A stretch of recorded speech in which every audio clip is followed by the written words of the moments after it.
What's up, people? Doing a quick video here on my GEC 47 harvester. Little paper in the background. Here's a Viper to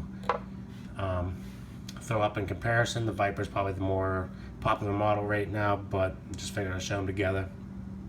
Do the specs right off the bat. This is a 3 7/8 inch closed with 6 7/8 inch overall length, with about a 3-inch blade, a little less cutting edge, weighing in at around 2.6 ounces. The weight will vary depending on cover material, but it's all right around that range, plus minus 3 ounces or so, or 0.3 ounces or so. So you have a 1095 satin finish blade, nickel silver bolsters, brass liners. So I've had this for about a month and a half, maybe 2 months now, and I looked at it for about a week before I bought it, and then finally bought into it. I was just looking at this blade and I thought it just looked awesome. It's kind of like a mean steam engine or something, but I wasn't sure how useful a hawkbill blade would be, and two, how much of a pain in the ass it would be to sharpen. So after about a week of looking at this, I picked it up, and honestly, I'm super pumped that I did. It's in my top 3 knives ever now, really, that I carry, especially what's in my collection now. My top 3 knives that I have. I love it. Let's cover more about the blade shape. For cutting up open packages and cutting up cardboard, this thing is freaking awesome at it. It just rips it up, and it's great. Stuff like food prep or some shit like that, it might be not as well suited for it, but it still works. I cut up a bunch of cucumbers and shit one night for dinner for it. It'll still get the job done, but like I said, it's just not the most adequate at it. It still works fine. I carry this all the time just by itself, and I get by with it. But like the stuff that it's good at, it's really good at, and the stuff that's not the best at, it still will get the job done. So that's my little thing on the hawkbill blade shape. As far as sharpening goes, I sharpen this on the wicked edge. If you've ever sharpened a recurve or a hawkbill before, it's no harder than doing a straight edge blade. You just got to be used to it. If it's your first time using one of them systems or something like that, I definitely recommend using a crappy beater knife before you really get into sharpening them, just because you can foul up the blade if you don't do it right. You kind of got to use the corner of the stones on the curved portion, but that's my spiel on that. So the knife. Like I said, this is the Northfield NXL version of the 47. I definitely like the Northfield versions way better than the Titty Utes. I actually have a Titty Ute version. It is upstairs. I forgot to bring it down, but it has a nail nick instead of the long pull and the bigger swedge, and it just not totally changes it, but I think this looks so much better. It makes a huge difference, at least in my opinion. Love the long pull on this, and love the big swedge. It just makes it look awesome. We got like fluted bolsters on there, burnt orange jig bone covers, and honestly, this is some of my favorite jigging that I've ever seen GEC do. That's all subjective. Everyone likes their different things, so is what it is, but I love it. The knife is pretty much perfectly centered. There, as I'm showing that, I will show there's one flaw with the knife there where the back spring terminates. It is kind of on an angle, and you do kind of get like a little bit of a gap down there, but not a big deal. Definitely does nothing in terms of functions. Walk and talk, it's not the most snappy live, but it is super smooth. The pull on this is really light. The Titty Ute, I'd say it's maybe a 4.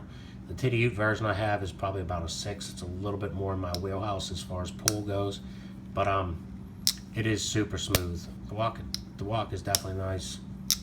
So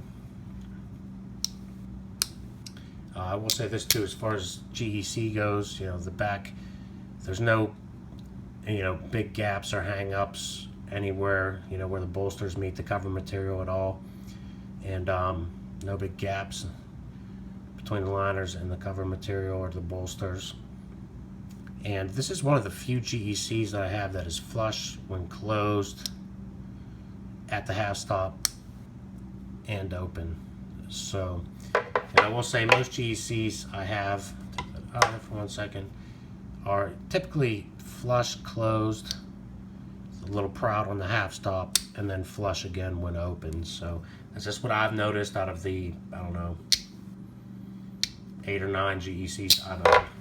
But this one is extremely well done. All the materials, you know, come together very well. No hang-ups, you know, anything like that.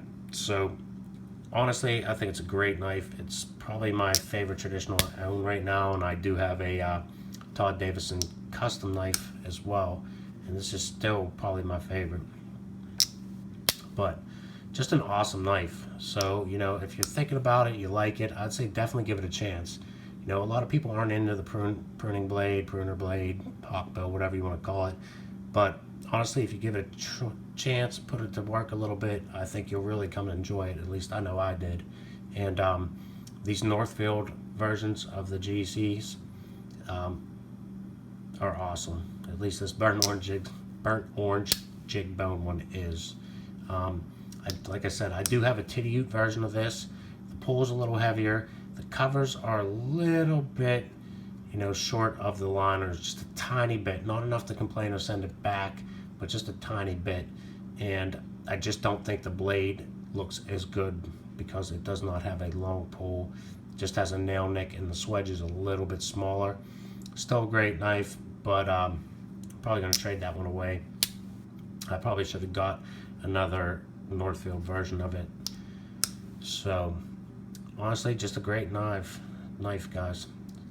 Sorry, I'm a little bit slurring there. It's Memorial Day. I was out for a little bit, but definitely not editing in my videos. So great knife.